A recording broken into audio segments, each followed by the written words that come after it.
Hey YouTube, so it's middle of the night, really. It's about 1:47 a.m.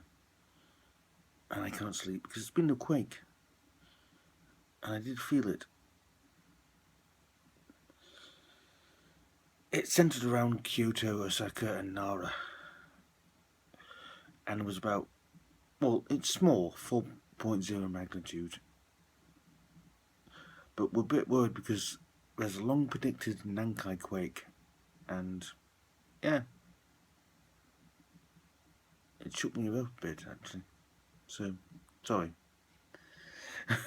But yeah, bit of a quake, 4.0 magnitude, but in the Nankai area, in its epicenter was Hyogo Prefecture, where I live, and yeah, a bit worried because, as I said, we have this long predicted Nankai quake, which is meant to, it's a fault line that runs from Nagoya to Kyushu, going through Osaka, and yeah, it's getting a bit quakey, so yeah, I'm a bit worried, in a way.